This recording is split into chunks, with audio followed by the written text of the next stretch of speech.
Welcome back, everybody. Hopefully I'm loud enough to be heard in the atrium and drive our stragglers in. We're thrilled to continue our presentations today by turning to textiles, which have always been the objects that most bring the past to life for me. I could not be more excited to hear from our two speakers, both of whom bring us to the absolute cutting edge of current research on their chosen topics. First, we'll have Neal Hurst, Associate Curator of Costume and Textiles at the Colonial Williamsburg Foundation. He's previously served on the curatorial staff of the Museum of the American Revolution, in addition to running his own robust tailoring business. He holds an undergraduate degree from William & Mary and a master's from Winterthur. His paper today is entitled Half Horse, Half Alligator and Tipped with the Snapping Turtle, Clothing the Early Kentuckian.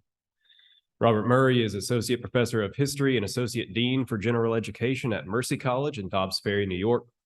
He's a Woodford County native, graduate of Center College, and was a classmate of mine at the University of Kentucky. His book, Atlantic Passages, Race, Mobility, and Liberian Colonization, was published by the University Press of Florida in 2021. His paper today, developed from a recent Filson Fellowship, is entitled Hemp, Everywhere and Nowhere.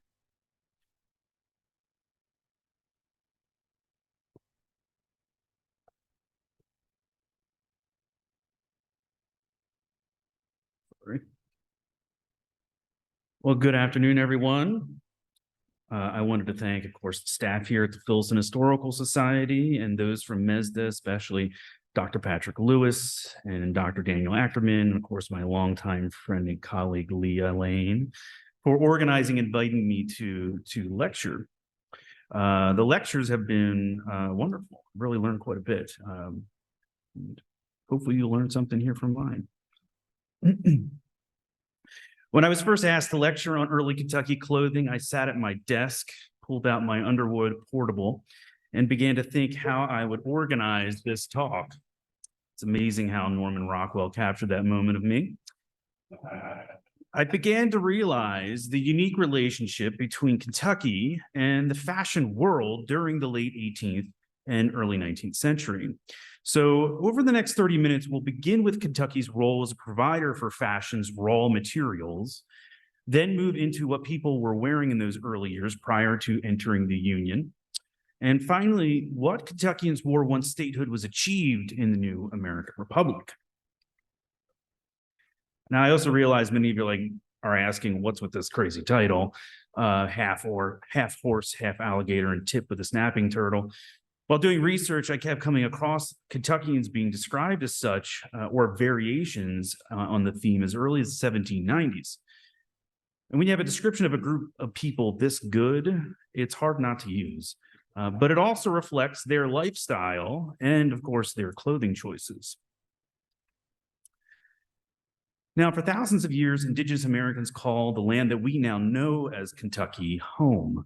By the time Anglo-Americans pushed into the territory in the mid-18th century, Native Americans had been in contact with French, Spanish, and Dutch traders for a century or more. These traders brought with them highly prized goods, namely textiles that would be turned into native clothing.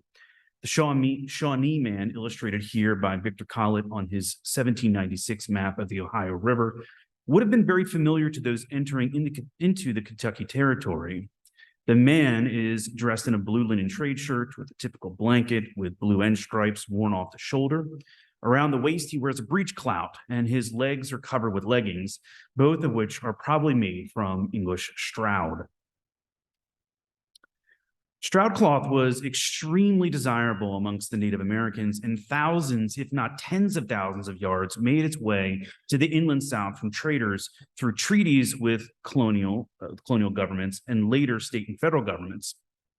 Stroud was produced in the town of its namesake, Stroud, which is located in Gloucestershire. The town in the 18th century was known for its broadcloths or heavily fulled or napped woolens, and these are mostly going into coats and waistcoats and breeches for the period. One Englishman wrote in the 18th century, quote, "Wiltshire and Gloucestershire are chief places which stand both wholly by the woolen manufactory. At Stroud and Gloucestershire, they dye a good deal of scarlets that on a fair day may see 200 to 300 pieces all on tenters at once. Scarlets, blues, and greens, but scarlet chiefly. They make mixed cloth and drabs dyed in the wool, some in parts. Stroud water is very good for scarlets." In this painting, you can see here up on the hillside, it's a small section of the town of Stroud called Walbridge, and that's the cloth being stretched on the hillside above the town on those tenterhooks that I just mentioned. And this is a process that's used after the fabric has been fulled, or basically the nap raised onto it, to re-stretch it back out to its final width, because that fulling process causes it to shrink quite a bit. Now, Stroud, the woolen fabric in this case, not the town, is very unique in how it's dyed, which creates white stripes along the selvage edge, making our Shawnee man's breech clout and leggings even more identifiable. Stroud was piece dyed as a finished fabric, but before any dyeing took place, the edges were bound with girth webbing to create the identifiable white stripes. I mean, it's really tie-dye, truly. Here on the screen, you can see a collection of Stroud cloths collected by British Lieutenant Andrew Foster at Fort Michilimackinac in the 1790s. Now, beyond cloth and other trade goods, things such as silver objects completed many of the native fashions. A letter to the Grand Congress in Philadelphia in 1778 included a list of goods for the Southern Indians. While this did not call out the Kentucky Territory specifically, it gives you an idea of the quantity of items destined for these communities. Over 3,700 yards of woolen materials, and of that, 3,000 yards of Stroud alone. But it also included 50 pairs of armbands and 50 pairs of wristbands. The pair of wristbands, well, they could be armbands too, on the screen are now in the collection of Colonial Williamsburg, being made by Joseph Richard Jr. of Philadelphia, and beautifully engraved with the symbol of the New Republic, bald eagle. The same list for the Southern Indians also included 6 brooches, whether to be worn on the shirt or remade into ear bobs, as our Shawnee man here shows. You can see here on the screen a wonderful surviving shirt buckle, as they were oftentimes called, or brooch, made in Montreal by Robert Cruikshank, and similarities between it and the one hanging from the ears of College Shawnee. Now, I started with this native image as they are certainly the earliest peoples who can, as I said, call the land now called Kentucky home, but they were also instrumental in trade for what the earliest Europeans wanted. And what they wanted was this. Well, not a handsomely dressed Englishman from the 1790s, but the raw materials that produced leather breeches and later leather pantaloons, and of course, fashionable hats. John Filson, in his Discovery Settlement in the present state of Kentucky, in the albeit short section on the quadrupeds, noted, quote, "There are still to be found many deer, elks, and bears within the settlement, and many more on its borders. There are also panthers, wildcats, and wolves." He continued that the waters have plenty of beavers, otters, minks, and muskrats, nor are the animal of common to other parts wanting, such as fox, rabbits, squirrels, raccoons, groundhogs, polecats, and possums. Now, starting in the 17th century, the late 17th century, leather breeches became into fashion for men to wear and remained in style throughout the early 19th century. Breeches covered the man from the fullness of the hips, closing at the knees with 4 to 6 buttons and fastening with a garter around the bottom of the knee with a buckle, or more commonly on leather breeches, they are fastening with ties, which of course held the man's stockings up. Like most fashion, they originated with the upper crust of society and was soon copied by the lower sorts. While leather breeches look elegant in an English countryside while riding horseback, they are also very functional and everyday wear for the enslaved, as seen in these 2 early Kentucky runaway advertisements. 40-year-old Dick ran away in 1797 from Lexington while wearing a pair of leather breeches, while Peter, a few years earlier, wore an old pair of leather breeches. This garment was worn by a huge cross-section of society and came in huge varieties of qualities and price. Some modern historians often liken them to blue jeans of the 18th century.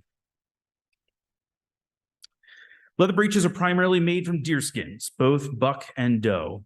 Large mercantile businesses conducted trade in the backcountry with Native Americans who sought manufactured imported goods in exchange for the raw deer skins and furs that they trapped and killed, while other companies hired professional hunters to hunt just for skins, like Kentucky's famed Daniel Boone that Leah just told us all about. The superintendent of Indian Affairs for the Southern District, John Stewart, thought that the entire southeastern Indian trade reached its limit in 1764 with a total production of 800,000 pounds of deer skins per year, which is about 400,000 deer being exported from the American colonies. Now, in the fall of 1851, jump ahead in time here just a little bit, Lyman Draper interviewed Daniel Boone's son, Nathan, who commented on what a good hunt looked like for his father and his uncle, Squire Boone. Obviously, this must be taken with a grain of salt, but the information is interesting and a point of reference. Nathan stated that, quote, "The summer and fall hunt must have yielded entirely deer skins, and these only half dressed. Graining, the scraping off of the hair and the grain, then they were which meant they scraped off the hair of the deer skin. Then when they dry the leather, it is rubbed once again with a straking board until it becomes somewhat soft. Then it is said to be half-dressed, fit for compacting. A heavily packed horse could carry about 100 half-dressed deer skins of 2 pounds each. 400 or 500 deer skins would be considered a fair season's hunt in Kentucky." Now, today we view the great irony of shipping all this leather back to England in its raw state, where it would be processed into usable leather. And wealthy planters living on the East Coast would then order clothing from London using credit from their tobacco. Take, for instance, Robert Beverly, a wealthy planter living in Essex County, Virginia.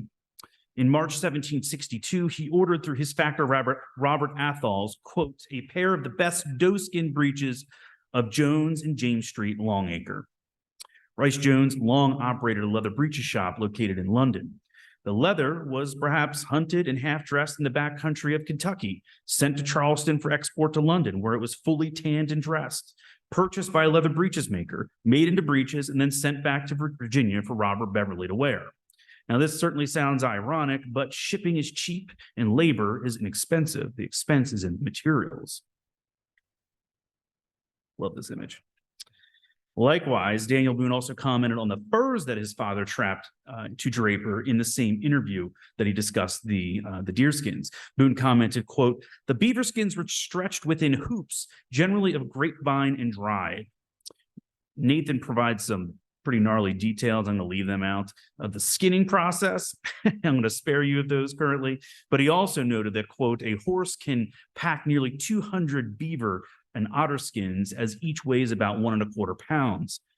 In those days, beaver skins were worth about $2.50. In Missouri, beaver were more plentiful than they were in Kentucky. My father and another man once caught 900 pounds in a season. From 200 to 250 pounds would be a reasonable number for a hunter in Kentucky."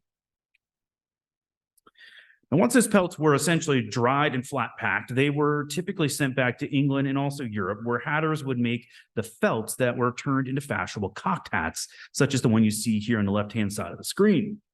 The black material is entirely made from beaver fur. It is extremely lightweight, it's thin, it retains a lovely sheen when new. But there were some hatters working in early Kentucky as well. David Sutton of Lexington, Kentucky, advertised in the Kentucky Gazette on September 19, 1795, that he practices the hatting trade in all of its various branches. Interesting that he notes he's looking for wool, as cheap hats during this period were often made from woolen fibers. It's hard to say if Sutton is actually making felt for hats or just dressing hats into their final shape, which was also called hatting. So it's a little unsure with what Sutton was doing at that point. With all these Anglo-Americans headed into Kentucky territory starting in the 1760s to trap and hunt deer, what are they wearing? What are the first Anglo or American fashions to enter this area? One of the most iconic, hands down, is what Daniel Boone is wearing in this portrait by Chester Harding, a garment known simply as a hunting shirt. Hired hunters like Boone needed a cheap and light summer garment to wear while hunting, and this led to the development of the hunting shirt sometime around the mid-18th century in the backcountry of Virginia, Maryland, and Pennsylvania. Now, many descriptions of hunting shirts compare this garment to a smock, a garment constructed like a shirt with sturdy linens that extended below the knees and worn to protect the wearer's clothing from abrasion. English, German, and Scotch-Irish cultures maintain a long tradition of wearing protective overgarments, particularly farmers and wagoners. Visually, hunting shirts retained many attributes of a smock with its shirt-like construction and often long length. However, many writers qualify their descriptions with curious statements saying the hunting shirt only somewhat resembles a smock. Although both garments resemble one another, other obvious features of a hunting shirt, such as the split down the center front, the cape, and fringe, place the newly developed garment in a class of its own. I would argue that this may be called one of the first garments developed from a blend of cultures to satisfy a specific need in the Anglo-American context. In their first 25 years, the hunting shirt endured a sort of a lackluster existence. However, with the outbreak of the American Revolution in 1775, the garment became the symbol of American liberty and independence, and that is a topic for another lecture. Joseph Doddridge, a clergyman and historian who lived on the Pennsylvania frontier and later on the Ohio frontier, wrote about the fashions there. While Doddridge doesn't specifically call out Kentucky, most of the people he interacts with eventually move here to Kentucky. Doddridge wrote, quote, "On the frontier, and particularly amongst those who were much in the habit of hunting and going on scouts and campaigns, the dress of the men was partly Indian and partly of civilized nations. The hunting shirt was universally worn. This was a kind of loose frock reaching halfway down the thighs with large sleeves, open before, and so wide as to lap over a foot or more when belted. The cape was large and sometimes handsomely fringed with a raveled piece of cloth of a different color from that of the hunting shirt itself. The hunting shirt was generally made from linsey, sometimes of coarse linen, and a few of dressed deerskins." Now, linsey will come up over and over and over again, and quite honestly, it's a very common textile found on the frontier and here in Kentucky. Linsey or linsey woolsey was both domestically produced and also imported from England, but in this case, probably a domestically made product when talking about frontier wear. Linsey has a linen warp, which as you sit at the loom, it's what's wound around the beam. That's a tongue twister. So it's running away from you on the loom. The linen warp is then filled with fuzzy woolen weft. And it's a hard-wearing staple for both men and women, but tricky to dye, as the wool really is the only thing that's going to take the dye well and often leaves you with a mottled effect, as you can see on this extant piece from Western Pennsylvania on the right-hand side of the screen. Walker Baylor and Son from Lexington offered new goods received from Baltimore and would take payment in country-made linen and also linsey. Doddridge continues to tell us more about the men's dress.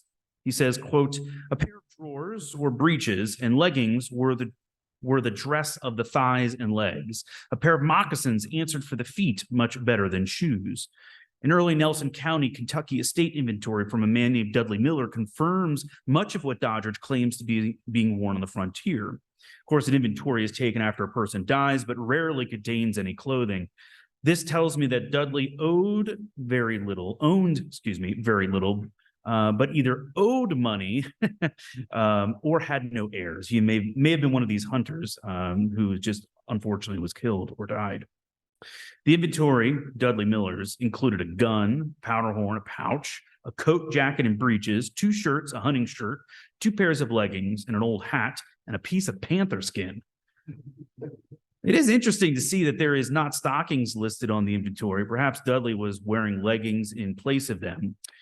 English traveler Nicholas Creswell, who went through the Virginia backcountry in the 1770s, was told, quote, "You must wear leggings. These are pieces of coarse woolen cloth wrapped around the leg and tied below the knee with a string to prevent the snakes from biting you." It's always great when these sources start to align.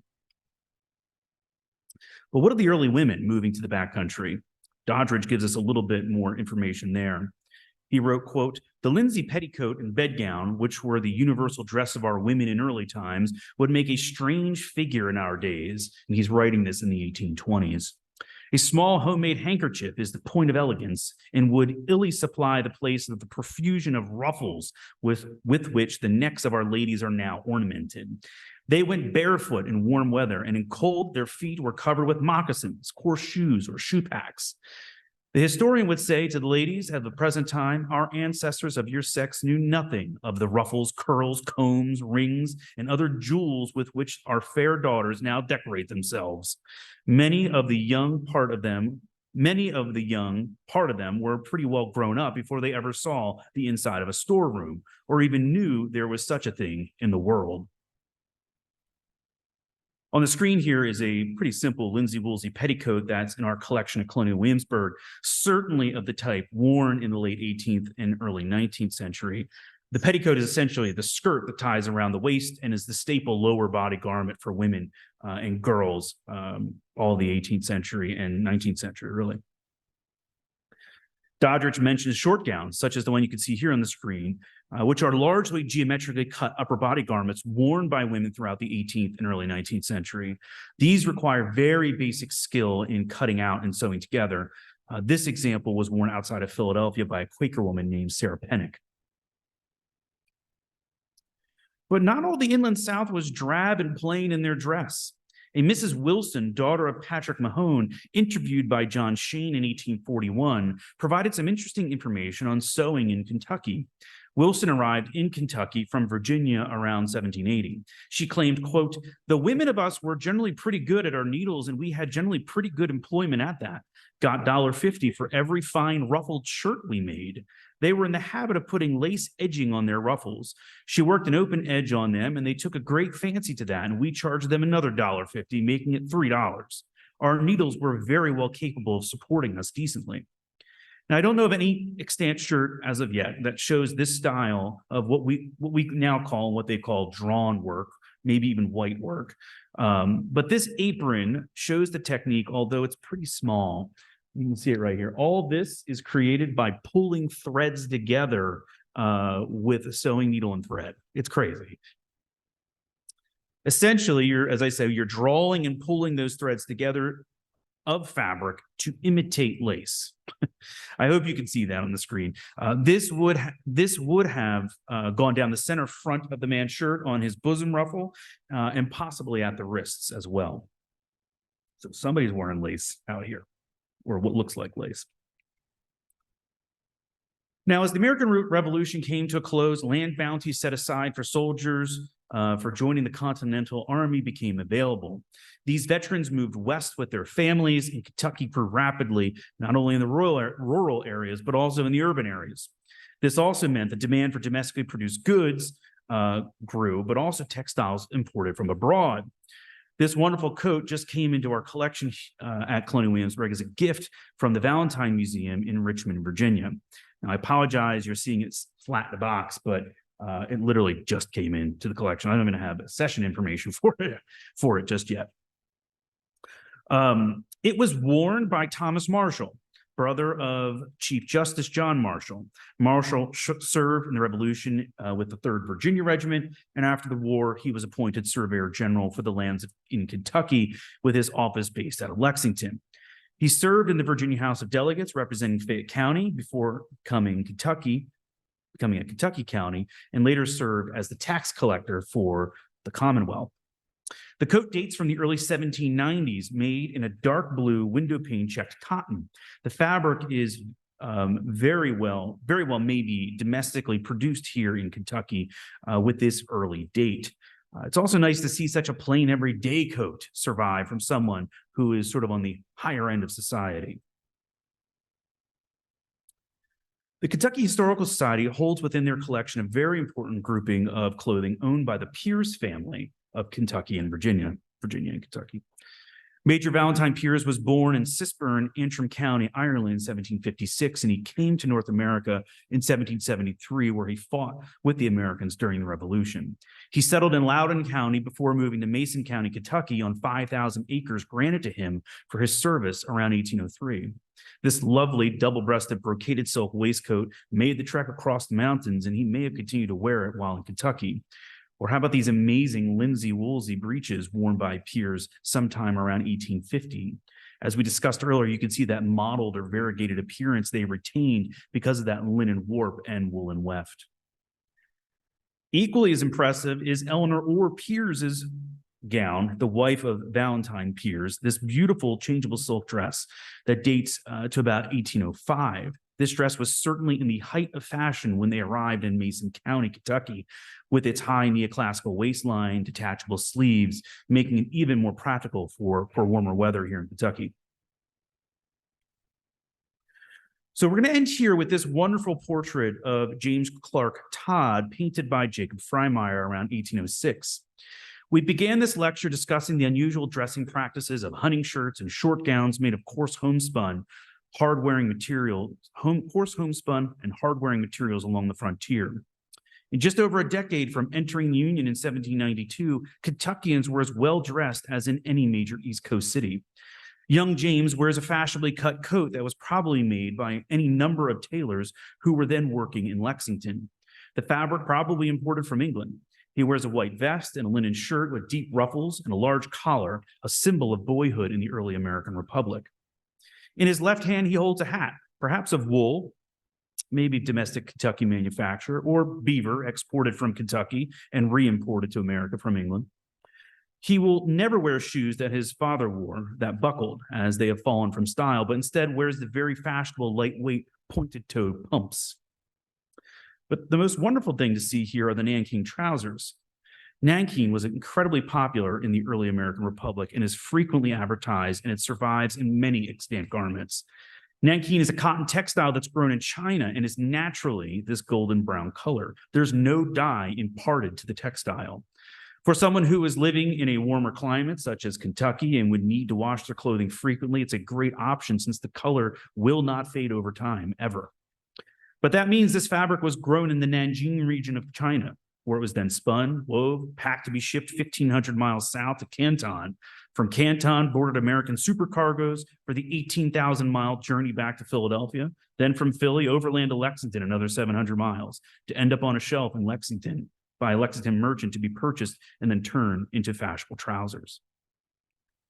Fashion is always changing. Kentucky not only played a key role in providing raw goods for fashionable consumers, but also consumed those same goods. After the Revolution, her citizens actively participated within a global fashion market and kept up to date with the latest trends and styles, if they wanted to. While certainly becoming much more refined through the 19th century, I think we can say for sure that Kentuckians, half horse, half alligator, and tip with the snapping turtle, still remain in the souls of its citizenry and its fashion. Thank you.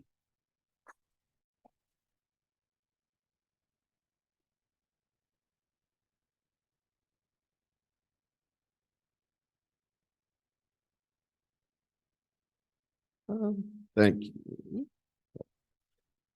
Yesterday, during our keynote, there was a wonderful point made that there's a group of historians that'll spend 10 years on a book and 10 minutes on an illustration. And I was trying not to feel personally attacked. But I am that historian. My first work dealt with real history and none of this flip-flap stuff. And how the mighty have fallen, as I am in desperate need of your help. So I find myself venturing into a material culture world, completely unprepared for dyes and warps and weaves and such. And so I really invite some conversation to help me about framing this project. If I've timed this right, I go a little short, partly just because I'm hyper aware that I'm the only thing standing between you and your lunch. And also to facilitate, I need you all to tell me how to write this. So on August 9th, 1765, George Washington sat down to record the progress of his hemp crop. About 6 o'clock, put some hemp in the river to rot.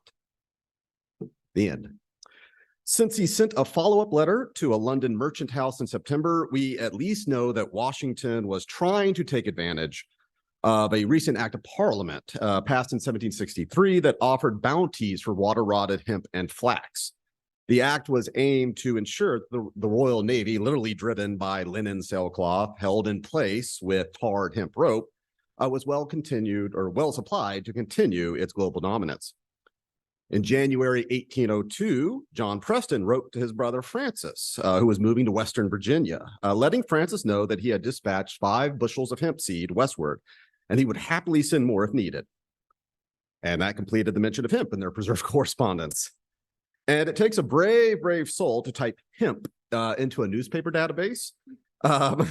Doing so and just say, let's say Chronicling America, for example, will give you over 350,000 hits, including this lovely hat from the February 2nd, 1912 issue of the Daybook, and a Farmer Alliance newspaper from 1893 that is really into twine. Lots of great testimonials about twine.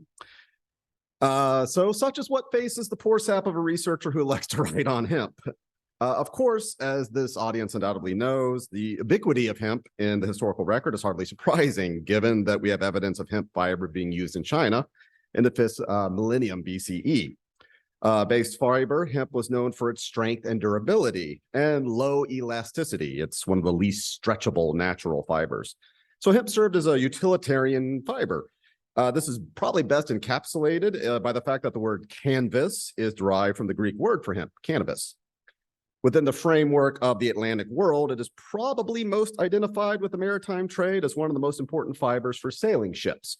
Those traits for durability, strength, and inelasticity, when you douse it in a heavy dose of tar, making them waterproof, they're the ideal requirements for the standing rigging, the ropes on a sailing ship that do not move in the age of sail. So what strikes someone attempting to write a history of hemp is this question of framing the project. I looked through the MESDA collection for hemp and discovered 2 chairs with hemp bottoms, one made by the Kentucky Penitentiary, and a rug that lists hemp as a possible material. And that's the end. So at least within the context of the American South, hemp is not frequently found within decorative arts. If we expand our search beyond the purely decorative, however, to museums that say at one point in their history were responsible for propagating an imperial message signaling the advancement of a colonizing civilization in direct opposition to indigenous primitiveness, say the British Museum, we see many more examples of hemp. But even these tend to be utilitarian items preserved principally to demonstrate native backwardness or curiosities of primitive peoples. So MESDA's not out of character for just guessing that there was hemp in that rug. We can see from descriptions of this 19th century Polynesian adze, or this 20th century Croatian skirt, or this whale harpoon from the Pacific Northwest. We could see the assumption here that collection teams are generally left to assume that any strong utilitarian fiber is probably hemp or its cousin linen. The hemp items preserved in the British Museum are principally examples of folk art or retained as curiosities of non-white or non-Western European peoples. To go with our hemp harpoon rope, here's some hemp fishing line from French Polynesia. Here's some hemp rope from the Abbasid dynasty in the 9th century. I know you're probably wondering how many pictures of hemp do you have? And the answer is a lot of rope coming up. Here's some rope from a shipwreck in the 17th century outside of Plymouth. Here's some cordage from the Twa peoples of Uganda. Only 45 more slides to go about hemp. No, so I'm left to ponder this question of working with a project of such a magnitude that also doesn't lend itself to much of an obvious narrative. Aside from across time and space for thousands of years, humans have encountered the vast fiber of cannabis sativa and said, man, this will make an excellent rope. I'm really going to be able to lash 2 things together with this. So, which is why folks like George Washington or John Preston don't really dedicate a lot of time or energy to talking about hemp. It's a useful fiber in their life, necessary, if not especially lucrative without government subsidies. In short, ordinary and not really worth spilling a great amount of ink over. So hemp everywhere and nowhere. One more slide from the British Museum, and I promise I'm done. Donated in 1839 to the British Museum from the Western Australia settlement of Perth, entitled Implements Used by the Natives in the Neighborhood of the Swan River, collected by S. Neal Talbot, Esquire, in 1838, and presented by him to the British Museum. So the museum helpfully notes that while the sample of red ochre is Australian, the bag that it's surrounding is European in origin, which the museum has followed all of our previous examples here by noting might be flax, might be hemp. So the fact that durable, inelastic, and comparatively waterproof hemp was also an ideal material to make a hardy sack or bag out of was not lost on people as well. And here in the early 19th century in the Ohio and Missouri valleys of Kentucky and the Little Dixie section of Missouri in particular, you do suddenly find a group of people who have a lot to say about hemp. If historians have done a much better job of centering Southern cotton production within the larger history of the development of capitalism, to see the world in a bale of cotton, as one reviewer, Walter Johnson's River Dark Dreams, phrase it, we haven't yet attempted to see the world in the materials that made those bales. The hemp bagging and ropes used to bind the pressed cotton into rectangles 4 feet, 6 inches long, 22 inches square, weighing between 400 and 450 pounds, suitable for stacking on the steamboats that carried the production of the cotton south to New Orleans and filling the holds of sailing ships that carried them on to New York and across the Atlantic. So the production of a hemp-based fabric, which they call bagging, and hemp rope became one of the defining features of the Kentucky economy framed to provision the Deep South's cotton production. Before the Civil War, Kentucky becomes the nation's leading hemp producer, and Louisville is very much a hemp exporting port. Eventually, I do hope to have a lot to say about the development of capitalism and shipping in particular.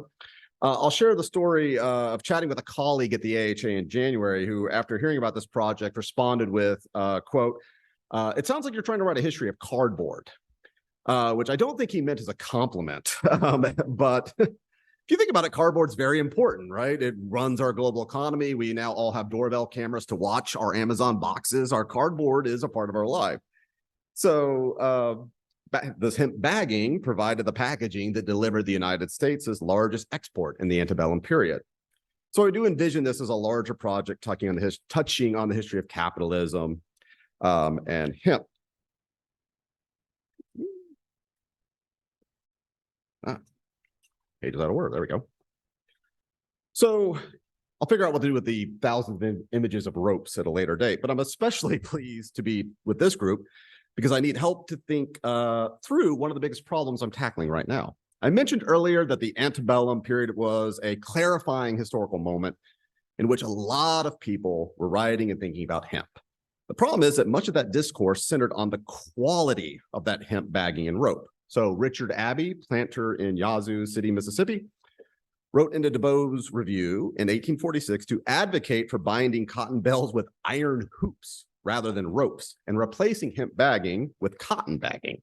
He wrote, quote, "There are several important incidental advantages that would grow out of the use of it, but there is no telling how low hemp bagging may be brought by competition. And it is an important question also whether we cannot require our Kentucky neighbors to furnish us a much better article than the best we get now. This at least ought to be done. Nearly all the bagging now brought to the South I regard as unfit for use. That is to say, it would be good economy in us to get a much better article than we now use." 4 years earlier, a reported letter from a Louisiana planter circulated among the newspapers of the hemp growing regions, which stated, quote, "I have been planting in this state for a number of years past, and I have been in the habit of uniformly purchasing Kentucky bagging and rope until a few years past, when I commenced purchasing East India and Scotch in consequence of the Kentucky being so inferior." And splitting the difference in 1845, the New York mercantile firm of McGregor and Morris on the corner of Front and Wall Streets printed a circular on Western hemp that described the best practices to prepare Western dew-rotted hemp for markets with recommendations such as, quote, "When hackled, it should be in hands, say 8 to 12 pounds, tied firmly at or near the root end at full length, and in that order baled. We deem this manner of putting hands instead of the usual mode observed in the West of much importance. When put in the order we have suggested, it is not so liable to damage in transportation, is exhibited to much better advantage when open for sale. And besides, it is the order in which Russia hemp is packed, which in all respects is taken as the standard." At the bottom of this one, someone in the firm noted in a handwritten postscript that, quote, "Hemp now well put up in tappets commands 55 cents per pound per ton." So a lot going on here. First, you can begin to see the debates about the prescriptive norms of handling and processing hemp, which raises for me such an interesting material culture question as I'm left first trying to figure out exactly what put up in tappets means And second, trying to figure out what that means for quality, inspection, labor, whatever else I'm missing here, and looking at the material culture experts to help me out.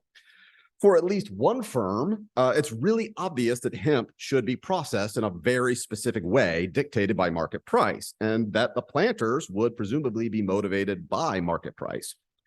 But the reality on the ground did not match their expectations. Why? How do we imagine from off vague or frequently rushed descriptions what the reality of these requests meant for producers? Also, the reference that Russian hemp was held to be the gold standard undoubtedly rubbed some readers the wrong way.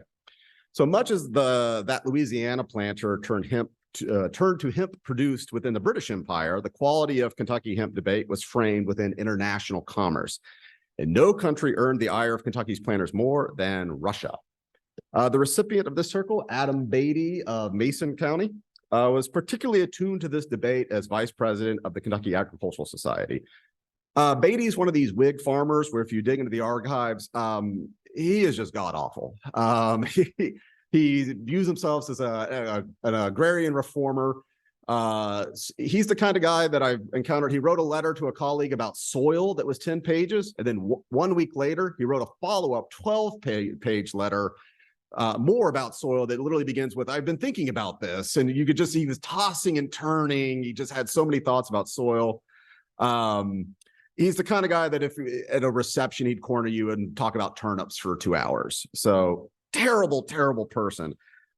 Useful for this, though, because he loves agriculture.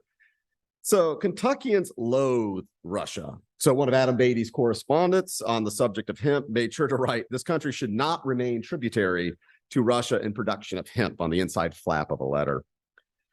Most American hemp, meaning most Kentucky hemp, was dew-rotted.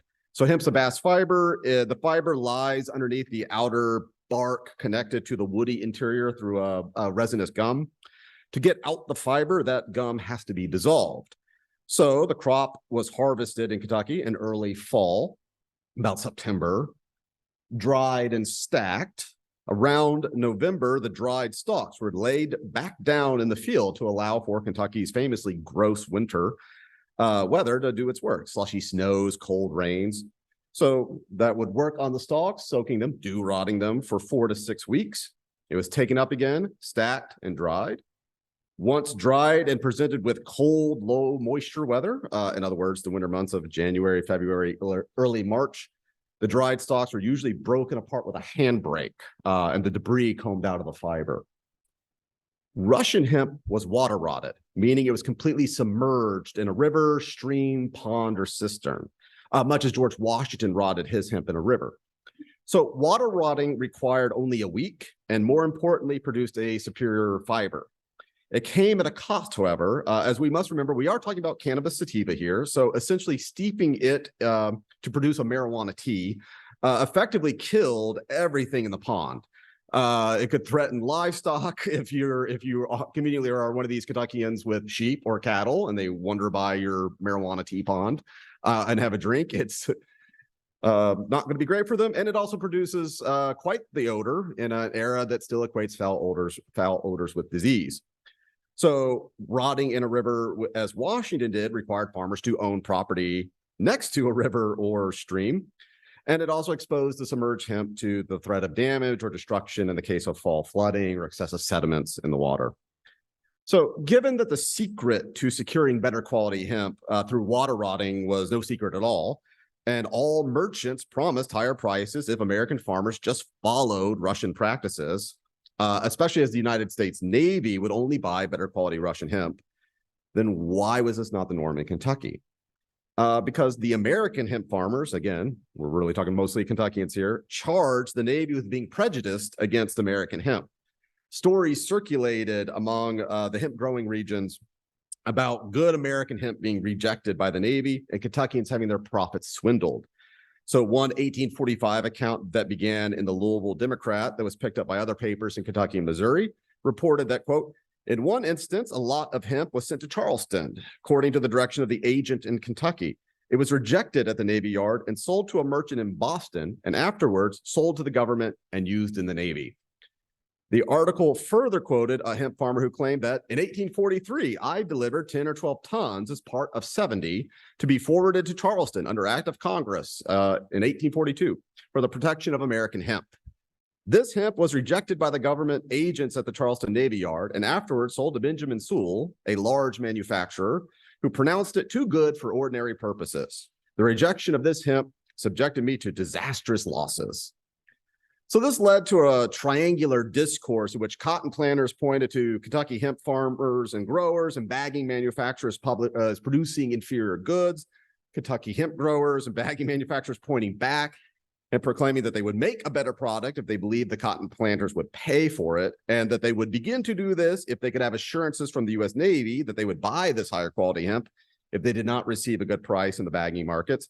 And the U.S. Navy continuing to affirm that Russian hemp was superior while engaging in several false starts to name purchasing agents in Kentucky to buy hemp. So one of those, another godforsaken agricultural reformer named Lewis Sanders, whose papers are also here in the Filson, received such an appointment in 1845. His appointment lasted until 1850 and then was renewed again in 1853. But he was still trying to settle accounts from his first term as agent when the second appointment came in. In 1853, he frustratingly explained, quote, "There was but a small quantity of hemp purchased in the first year, but by an intercourse and correspondence with the farmers, several were inducted to prepare for water rotting for the use of the Navy. The business was progressively emerging until the department gave the order to cease buying." So, of course, the discourse surrounding the quality of American hemp has the curious distinction of being directed at the people largely not responsible for the actual handling of the hemp crop. As you probably noticed from the slideshow and the description of how backbreaking hemp was, a crop that had to be processed in February outside, it became associated with enslaved labor and emerged as a racialized crop that white farmers refused to process themselves. So for all these letters, ads, and reports calling upon the hemp planters to improve their crops, it was their enslaved workforce who were most responsible for the quality of hemp. So we can find intriguing references to these enslaved laborers in his, and remember, this is Adam Beatty. So he wrote an essay called, quote, "Essay on Water Rotting Hemp, Showing the Advantages Results to Producer and Consumer from this method of preparing the staple and practically describing the mode of conducting this process." As a side note, Beatty later published these essays, which he thought was going to be like a best-selling work, and he was really disappointed at those low sales. Lots of letters to his Cincinnati agent going, "Well, the book's terrific. What's the problem?" That's Adam Beatty. So Beatty recommended the creation of ponds by closing off natural ravines or sinkholes, which we got plenty of in Kentucky, as the best way to facilitate water rotting. He noted that these man-made ponds would need a drain built into the embankment and recommended that, quote, "This could be closed on the lower side with an iron gate or slide and secured in place by a lock to prevent mischievous boys from draining off the water." Now, it is possible that the young men of Mason County are especially prone to pranks, but I would also suggest that this does feel like a not so subtle reminder to Beatty's readers that the breaking of hemp was backbreaking work for a particular population who might be very interested in ruining a hemp crop before it became necessary to break it.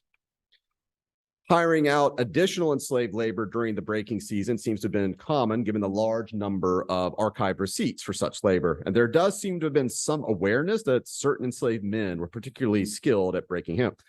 So a receipt from R.M. Prentice in Adam Beatty's preserved business records begins with the line, Moses says you wish to hire him to break hemp. You can employ and pay him for when he does, April 20th, 1835. Mr. A. Beatty. The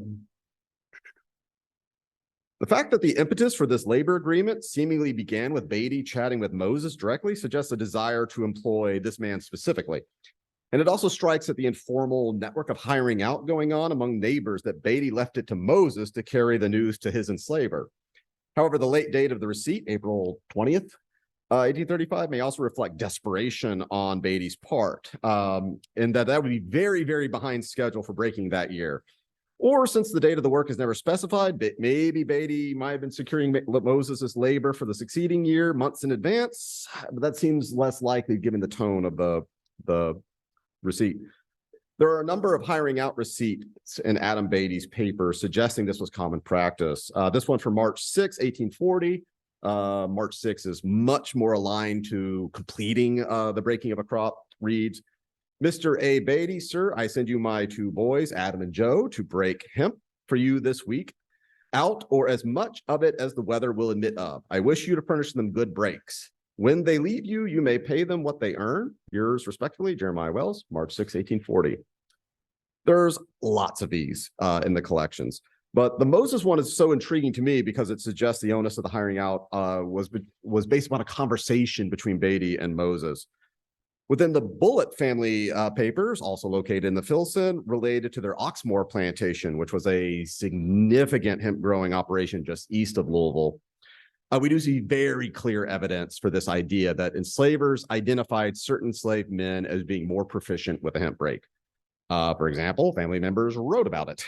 We can find Mildred Bullitt, wife of Oxmoor owner William C. Bullitt, writing her son John on February 9th, 1842, and reporting, quote, the hemp exceeds your father's expectations, and he says Jim is going to astonish the natives as a breaker.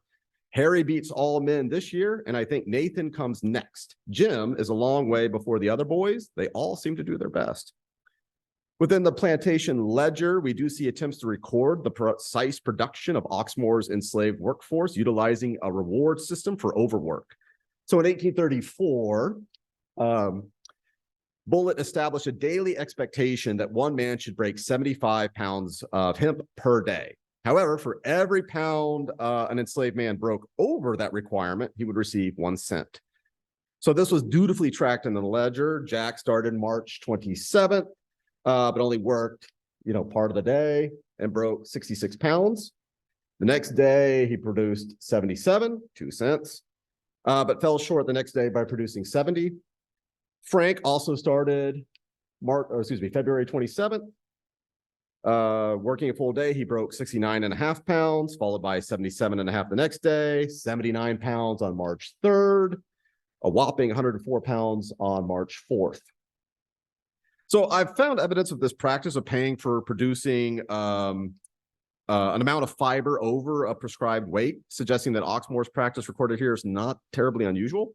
What I find particularly intriguing about this practice is that it in no way, shape, or form actually improves the quality of the hemp being produced, which was actually the source of the great national debate, and instead only incentivizes the rapid production of hemp, which would seemingly allow for less care in the production.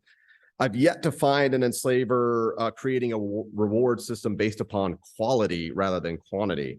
The closest I have come, unsurprisingly, is from Adam Beatty, who, in keeping this account for the work of Frank, presumably not Oxmoor's Frank, made a note that the hemp broke February 8th. Hemp broke February 8th was in light hemp, meaning higher quality, for which I allowed 1/4 more and have added 11 cents above. So it's not clear what the extra 11 cents for that February 9th labor meant. Did Frank just have an exceptional day at the break and produce a really clean fiber? The fact that Beatty identified the hemp as light may suggest that it was well retted, possibly water rotted. And Beatty asked Frank to be thorough with the break, producing his lowest totals, 58 pounds, while receiving 11 cents for that work. So Beatty's record for Frank does raise questions, but so far, of all the records from all the farms producing hemp I have found, this is the only one that even suggests any sort of reference to quality. All other farm records emphasize weight and speed over quality. So in conclusions, I just want to show a few more images of rope. No, kidding. But I would welcome a conversation on imagining a thing that everyone is describing, lots of opinions, lots of people have opinions about. No one bothered to keep a sample of hemp bagging. As best I can tell, there's no sample. I can't show you the picture of the deerskin breeches. There's no hemp bagging to show you. And no one seemed to have actually engaged the people who actually made the product themselves. So I welcome that conversation. Please help. Thank you.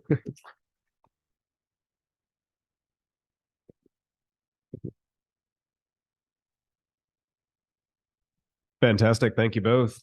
Please, questions. Let's begin.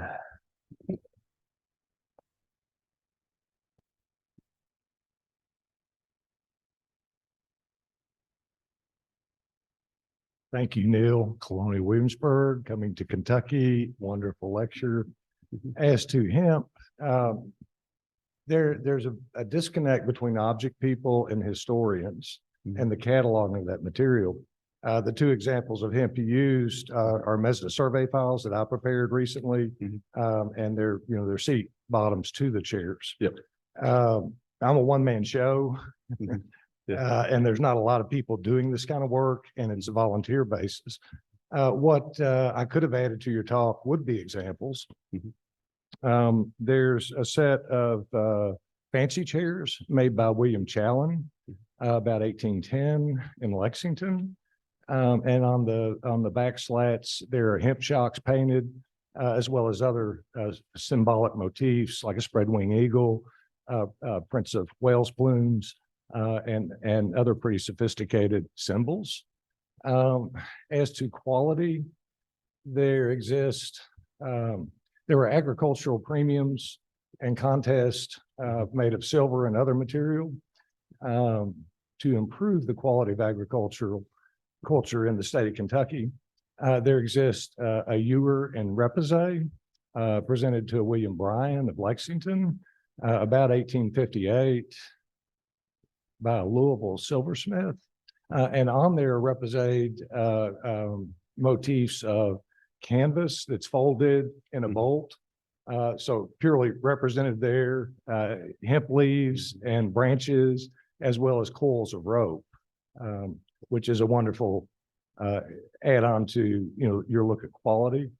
As to actual canvas, we recently donated a bed sacking to Colonial Williamsburg that's made of Kentucky hemp and probably dates to about 1810, 1820. And I could kind of go on with that, but we have a lot to add to your objects to give relevance to the written word. And if you wish, you can comment.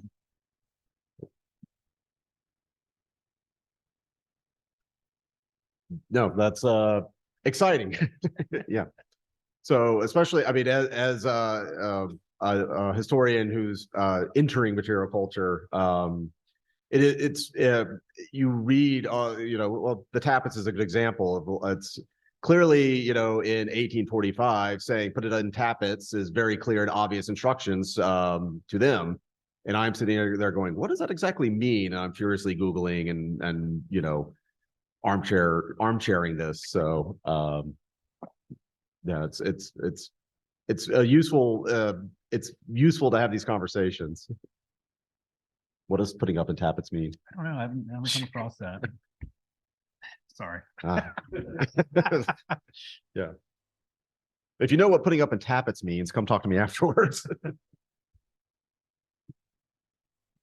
You asked us how to write this book. I don't know. Me neither. But just, thinking about my own disciplinary background in literature and cultural history, it might be worth looking at representations of hemp, if only to just, spark ideas on how to write it. Your receipts, I guess, or promissory notes for seasonal labor for breaking hemp, I thought would pair really nicely with two canonical depictions of hemp in American literary history. One is the Oakum Pickers of Benito Serrano, the short story by Herman Melville. And the other is a discussion of ropes and hemp and so forth in the narratives of Frederick Douglass. So just more like tidbits. But yeah, I mean, we're trying to get at, in part in this project, the everywhereness of hemp and the lack of, I guess, textual evidence about people's relationships to hemp, especially laboring relationships. And so I think those are places to start. Thank you. No, it really, especially so much of the bagging conversation, these are people that don't waste anything, but trying to figure out what happened, like what they invented a fabric, a product specifically to just ship cotton, right? That bagging is cardboard, it's shipping materials. And I cannot figure out what they do with the bagging after they get the cotton out. So that's part of the thing I'm still looking for. But you see that it's right. It's an everyday utilitarian material for us, and or for them, and so they don't wax poetically about it. But I like the idea of the representation showing up in the backs of chairs and things like that. I mean, in some way, like for me, it always it's raising this question of like, is any museum going to hold on to some Amazon boxes? Because that's how I survived COVID. Like, I don't think you could actually do a history of the pandemic without actually acknowledging most of our supplies arrived in a box on our porches. And did anybody hold on to any of those boxes? Or are they all just in recycling bins? Yeah. They're all in my basement because I think one day they might be useful again. Right. Maybe that's where all the hemp bagging is. So first off, this is such a great example of why we like to bring historians, decorative arts people, museum people all together in a room, because it's, we all have these little pieces of the story, and it's so much more interesting when we start reading the objects and the history sort of with and against each other and kind of see what comes out. Something I'm curious about with hemp. There is this bias towards the Russian hemp and the Russian process for the hemp. I'm curious though, is that, so often these kinds of things are more about perception than reality. So is it that the quote unquote brand of Russian hemp, the Russian process with your, I guess, stoned cows tipping over after they drink out of the pond, is that just seen as the premium thing, or is it actually a better process? Like, and then this may be where like experimental archaeology actually having hemp processing it both ways, but do we really know if one is truly better? No, I've been pondering that because so there does seem to be a concession that water rotting is better, but the Kentuckians that do experiment with water rotting, they are very adamant that, you've asked us to produce something equal to hemp, or excuse me, equal to Russian hemp, and the Navy is rejecting it. The branding of Russian hemp comes from the British Navy. So, right, Russia in many ways functions as the maritime storehouse. They provide timber, iron for the Royal Navy. And so the American Navy is sort of replicating what the British do, as that's the best Navy in the world. We've got to follow their lead. And so there is this really interesting debate about it seems to be that water rotting is agreed upon produces a better fiber. But when Kentuckians water rot, they still reject it in favor of Russian. And and it's one of the reasons why they never convert from the dew rotting process. They lose their minds over these U.S. Navy agents and contracts because they can't get the same deal at least in their viewpoint. And so, water rotting does have this extra cost. You do have to figure out some sort of cistern or pond. You do rotting, you just throw in the field and let Kentucky do its thing in November. And so they're not willing to spend more if there's this prejudice against Kentucky hemp, and the Clays in Congress and the senators that are railing against the U.S. Navy. And it's definitely the Russian has a brand that drives the Kentuckians up the wall. So yeah. And that, just to add a little bit there, that brand of Russia hemp is way old.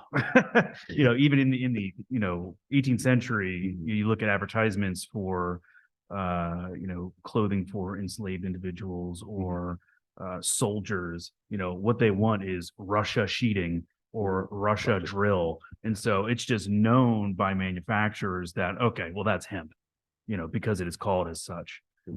But to also just what's really annoying is because hemp and linen are in the same bast family of fiber.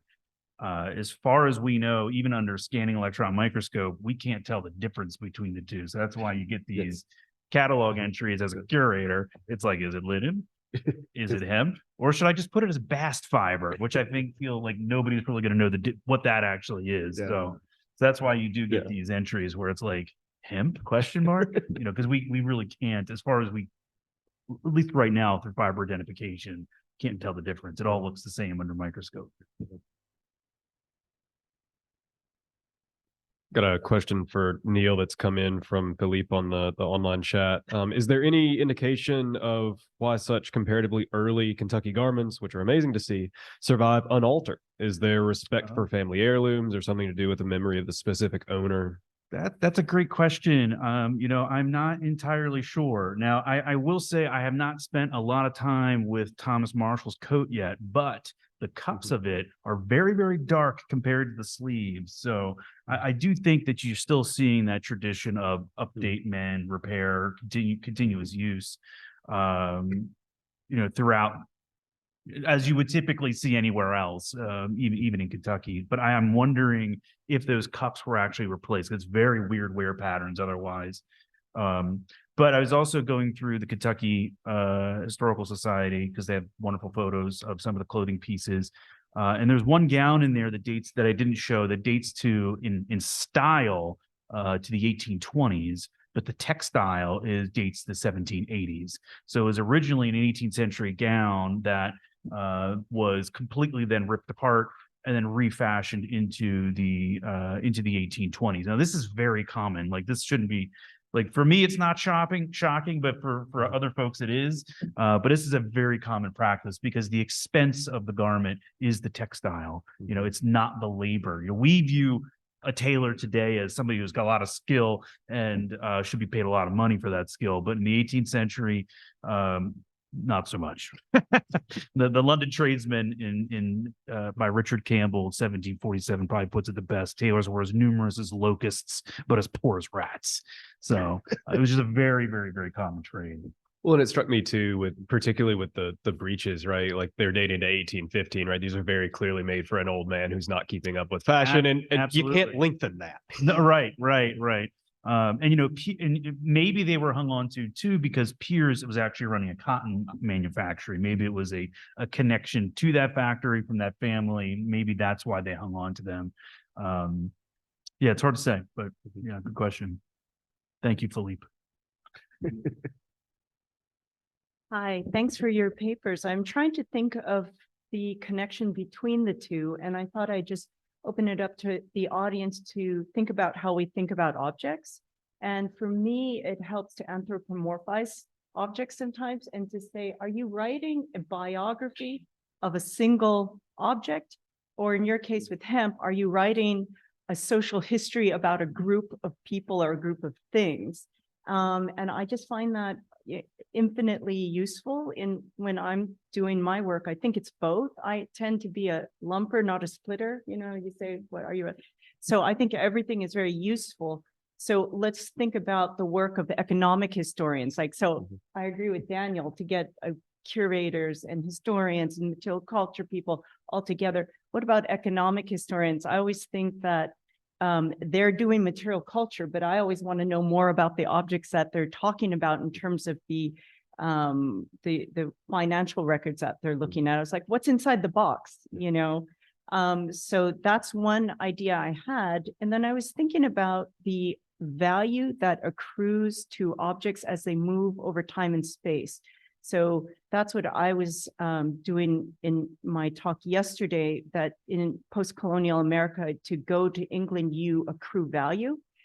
It's funny though, in your paper, they were getting things from London or from England, but it wasn't accruing like value in terms of social or cultural cachet or hierarchy. I think that's very interesting, is that because it's a utilitarian object. And so I was thinking about that. I was thinking about how I found objects where Americans are using false imprints in their books to pretend it's from London, or vice versa. Sometimes I also do work on hallmarks, pseudo hallmarks, that American silversmiths are putting stamps in their silver to make it look like it's from England. So again, that to me as a scholar tells me about what the maker is trying to do or what their buyers want. So I was wondering if any of these kinds of ways of thinking about objects helps or speaks to either of your work. Thanks. Yeah, I was just thinking probably one of the best authors that bridges that gap of economics and material culture is John Stiles.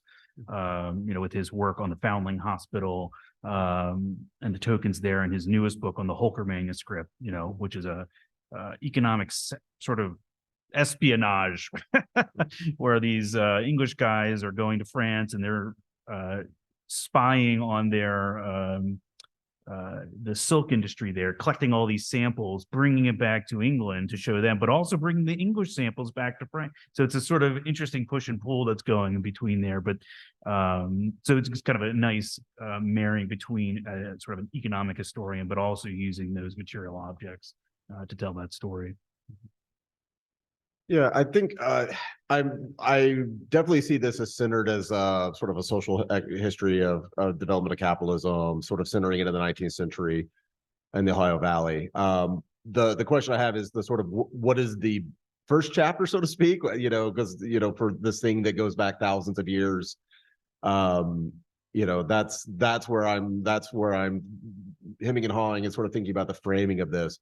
But it does seem rather significant that you see this industry emerge that is essentially a service industry, right? It is creating packaging for something else that is the largest export.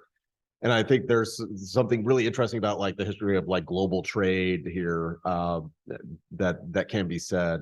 The other thing that's really becoming clear, I think, in terms of the economic historians, I think we've done a really like Jill Lepler's the mini panics of 1837. We've done a really good job of noting the sort of speculation of this era.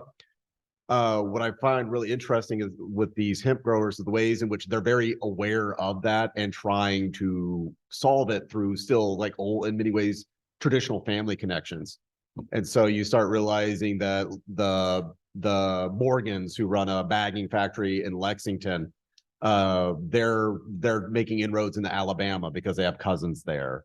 The Louisville they purchase hemp from Missouri rather than from their backyard because it's a Gratz family member in St. Louis who funnels to them. The Gratz are a big Lexington family.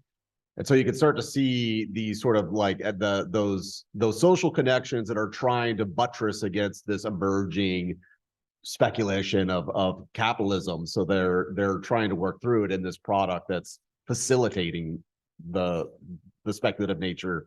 It's a really kind of an interesting paradox. Yeah. Along the same topic, you've got Cassius Clay, who was Lincoln's ambassador to Russia, and they were among the largest hemp producers in the state. I wonder I wonder if that had a lot to do with why Lincoln sent him to Russia. I wonder what the congressional record, the hearings would show when he was up for nomination.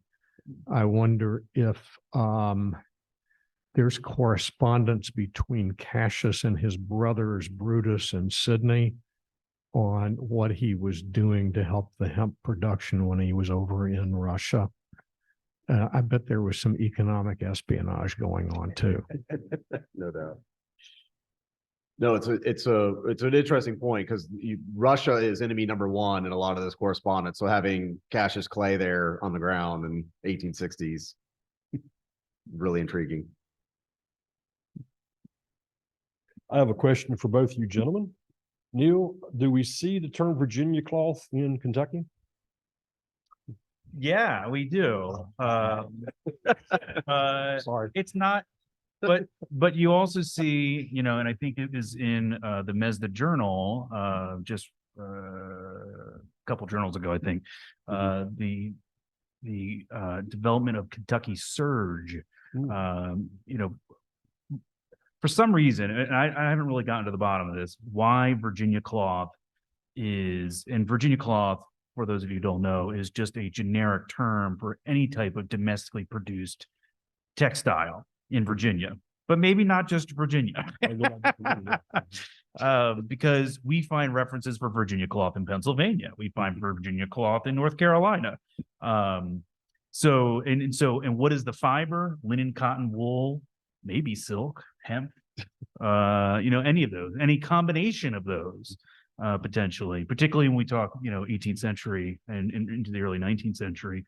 But there is a development in New England for producing Kentucky serge that is coming to clothe and enslaved Africans during the last or the sort of first half of the 19th century. But yeah, you don't see Pennsylvania cloth, you don't see New York cloth. It's always Virginia cloth. Just like it's always Kentucky rifles. Yeah, exactly. No, good question though. And then for you, Robert, have you looking at the production, have you run into hemp breaking stones? Have you encountered those yet? No, not yet. It's all been Okay. handbrakes. Okay, well, I'll give you a link. We actually sold one in 2017. So Page County, Virginia, which is in the Shenandoah Valley, it was originally part of Rockingham and Shenandoah County on the east side of the Massanutten Mountain, which runs down the center of the valley, or runs up the center of the valley. And so Page County was a major Shenandoah Valley production area for hemp.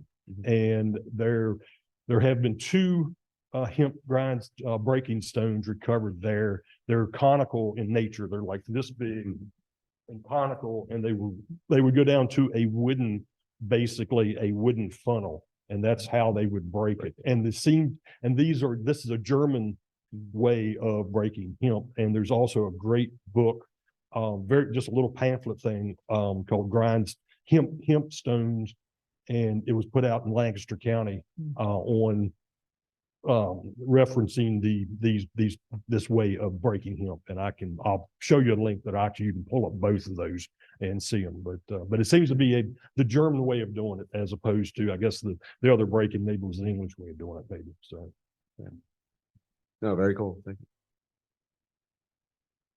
Neal, I wondered, I was reflecting when you showed the picture of the living historian and what appeared to be just a baller reconstruction of all the things that you were describing. I thought, yeah, it's probably about what Daniel Boone looked like. And then I thought back to Leah's talk, and I thought, but that's not what we're seeing in those depictions from 75-ish years later. So as you looked at the slides that Leah showed earlier, what were you seeing about their depiction of 1770s Kentuckians? It's fantasy land. I mean, I had to, when Leah sent me some photos, she was like, what do you think these guys are wearing? You see, it's Rebecca is his wife, right? And her hair is parted right down the middle, like so 1850s. It's funny because, I've done a lot of work on hunting shirts just as an interest of mine. But that is like iconic, I think, for Daniel Boone wearing this fringe shirt. But when Trumbull paints the Surrender at Saratoga, and it gets installed into the Capitol building in, I think it's 1826. Now we've gone 2 or 3 generations beyond the Revolution, right? And the National Gallery or the Capitol comes out with like a little handbook to describe what these paintings represent. And Trumbull is asked to write an essay about what Daniel Morgan is wearing, which is a hunting shirt, because the Americans have forgotten what that garment was and the meaning of that garment for those who were fighting in the Revolution. And so even in that short amount of time, such an iconic garment that Boone was wearing has been forgotten by the American people. The emblem of the Revolution, as George Washington Parke Custis wrote in his discussion of the hunting shirt in his little article that gets run over and over and over again about some of the early clothing. So it's a good attempt, but it's not quite, accurate, let's say. So probably Chester Harding's probably the closest, but even then the garment that he's wearing there is very different than what he would have worn in 1775 or 1767 when he's coming out here for the first time. The hunting shirt changes, and so now he's wearing a much more fashionable shawl collared one that we see that start coming into style in the 1790s or so. So even then it starts showing that his style was updated throughout his life.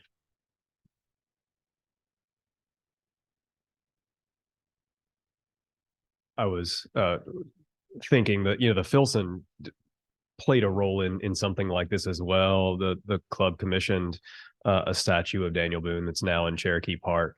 And Reuben Durrett, our founder, had, supplied props, right? And again, anything with Durrett is wildly speculative and prone to his own sort of promotion of or dreaming of what this thing was, right? But it was sold as, look, he's holding the rifle and this was the actual rifle. And yeah, granted, Durrett had, a contemporary rifle, whether that's Boone's, who knows?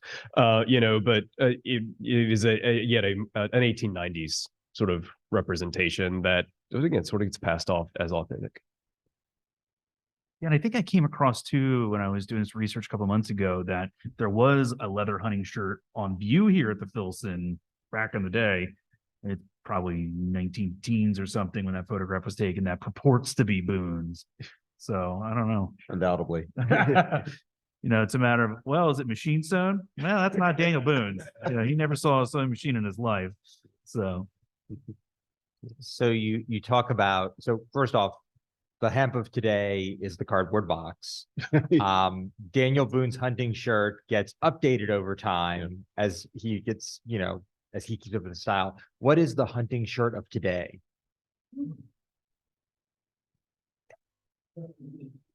I don't know. It's probably my North Face jacket, with the lining that can come out. So if it's too cold or if it's too hot, I can, so it's very versatile, something that's it's versatile, utility, washable. Perhaps the sweater you have on, probably different for each person, but something that's certainly utilitarian. Yeah. And not meant to last because we only have 4 that survived. Very, very few out of the probably thousands that were made for the Revolution and all of them. What's also remarkable about hunting shirts is we have 1 from Pennsylvania. The other 4 are all New Englanders. And, hunting shirts never even saw the light of day until beyond Bunker Hill, when Daniel Morgan's men leave the valley and they go on up to support the Continental Army. They have no clue what those fringy things were. This is just a quick continuation of where Patrick was going. I mean, it's easy to forget that since I'm not a Kentuckian, I've only been here 6 years. Our state flag, right, is the perfect sartorial moment there. And I just remember thinking, like, gosh, this is such a kind of awkward flag, right? Like there's no bears or animals or symbols. It's just like a guy and a Daniel Boone figure in a hunting shirt and then a statesman. And so I love that is this encapsulation that's with us. And I was thinking, well, when was that flag even designed? So Wikipedia says 1918. So I don't know if there's anything about that moment of reinvention, but it's with us all the time on our flag. Is it a version of the state seal or the Commonwealth seal? Yeah, with the two guys embracing. Yeah. So I stumbled on that too, and just trying to figure out, because there's multiple state seals that use guys in hunting shirts. I spent a good time in Delaware. Delaware's state seal has a little guy in a hunting shirt, next to a merchant. But from what I understand and reading just a little bit about the Kentucky seal is that it's also changed over time. It's sort of 2 men embracing in swallowtail coats, for like the 1850s. So it's almost like they updated it with fashion as well. So yeah, it's interesting how those things have become sort of icons of different areas and what they represent. Nothing screams hunting in the frontier like Delaware. That's right. Hi, I just have maybe a thought experiment. It's that I'm intrigued by how feeling, texture, and smell sort of circulates in both of your papers in different ways. Mm-hmm. And I'd be curious to hear you think about how would the story differ if you were focused on the feel of fabric on the body or the smell of the sort of like rotting hemp. And maybe it's the literary scholar in me. I'm like interested in affect, feeling, the things that are ephemeral. But thinking about material culture and the senses in some way, like would that provide something for you in your work? Yeah, that's interesting because, I think immediately when most people think of homespun, that it's automatically itchy and scratchy. It's just one of these things that we have now sort of, well, that's homes. Well, they wore homespun and how itchy it was. But homespun talks about it. It's just like saying Virginia cloth. It's anything that's domestically woven. And we made some pretty nice things here. It's not just itchy, scratchy, linsey woolsey all the time. So yeah, it's always interesting when you're discussing that, particularly like at Williamsburg when we're giving tours and you mention something like that, like, oh, they wore wool all the time. It's so scratchy. Like a lot of it though, I feel like is fed from what our own ideas are of those textiles. But then you show them a piece of, like very fine shirting linen and they can't believe that was made back then.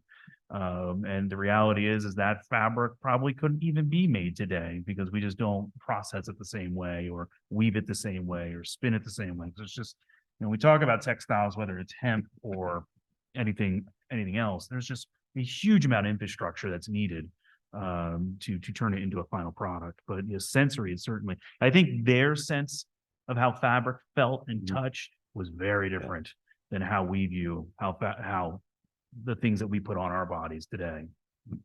Yeah, no, the quality issue is the thing that's driving me nuts because I'm just going to keep going to, I guess, archives in Louisiana until I figure out. I need somebody to write the letter. Your bagging sucks because of let me list the reasons. Yeah. Because over and over again, it's inferior. And like I see merchants rejecting it's inferior, but there's never any sort of like because, and that's what especially for something that's intentionally utilitarian, right? That's not even, it's not going on a body. It's literally, it's designed to protect cotton so that if your cotton bale falls in the Mississippi, maybe some of it survives a little bit. And so what does inferior packaging look like? No one has told me that yet. And that's the thing that I'm trying to figure out is like so much of this debate is about quality of it and what purpose it's serving. But they're right. It's self-evident to them.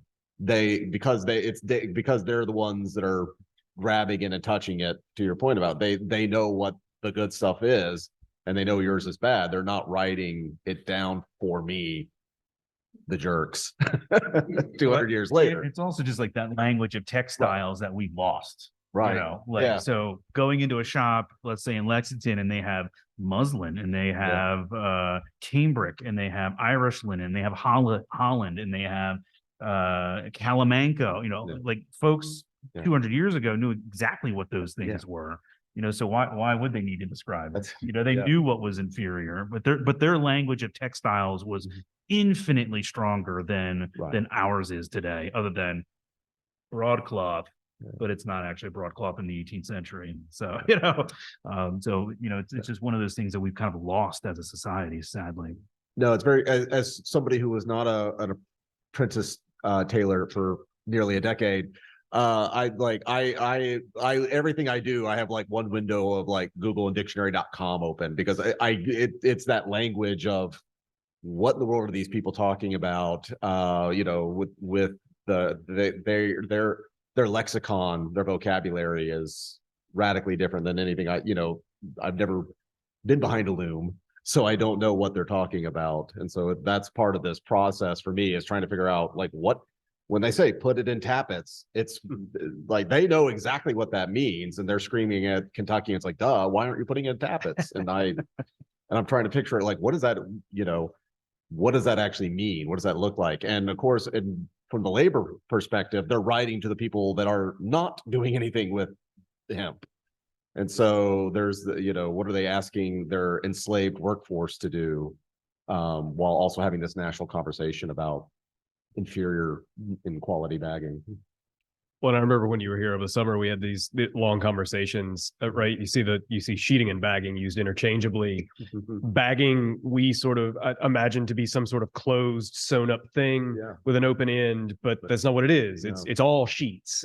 And then we had to determine that there's an industry standard for all of these things and measurements, and a piece is, so much, because a cotton bale is standardized, and it's just all sort of multiplied by that theoretical shipping cube. Right. Yeah, no, it's interesting. They settle upon a relatively standardized size of a cotton bale organically by virtue of like what can be loaded on a ship. And it's sort of so everybody sort of is somewhere in that 4 feet by 22 inches square, 450 pound ballpark. So without any sort of there's no government mandate, there's no law, but that the planters have these conversations and they like talk to each other about these things. Oh, what are mine are this size, and so you see, the bagging is actually a sheet, so that when they press the cotton in a press, and again I mean the enslaved workforce, they wrap it, and then they bind that with ropes, and that's what they're actually doing.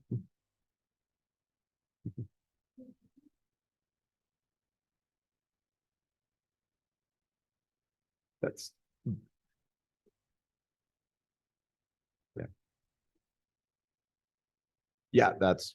so because all of this is going down the river. So hemp, again, I'm just reporting what they say, but hemp is, of your natural fibers, lends itself to water resistance, and so that's really what they're trying to protect.